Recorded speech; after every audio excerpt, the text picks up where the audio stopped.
सरकार बिल्कुल भी महिला नारी निर्यातना नारी गणदुष्कर्म दुष्कर्म किसी भी सीरियसली नेउ नाहांती। आम राज्य में 9 मास भितर 54टा गैंगरेप होती माने मासकु 6टा एते बड़ आकार थरे भी मुख्यमंत्री स्टेटमेंट देना ना गृह कमिटी फॉर्म करुँच ना से परिवार लोकों को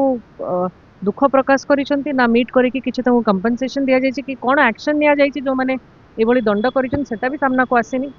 तो आम राज्य गोटे बहुत खराब परिस्थिति को जाउछि जो कि आम अवगत कलु जहाँ जहाँ एक्शन नहीं या भितर जहाँ भूल काम कर सब जिन जनइलु केमती तुरंत हाउस कमिटी गठन करा महिला कमिशन एपर्यंत डिफंक्ट अच्छी महिला कमिशन तुरंत गठन करा जाओ ये सबू दाबी नहीं कि बुझे कि मेमोरेंडम दिगला।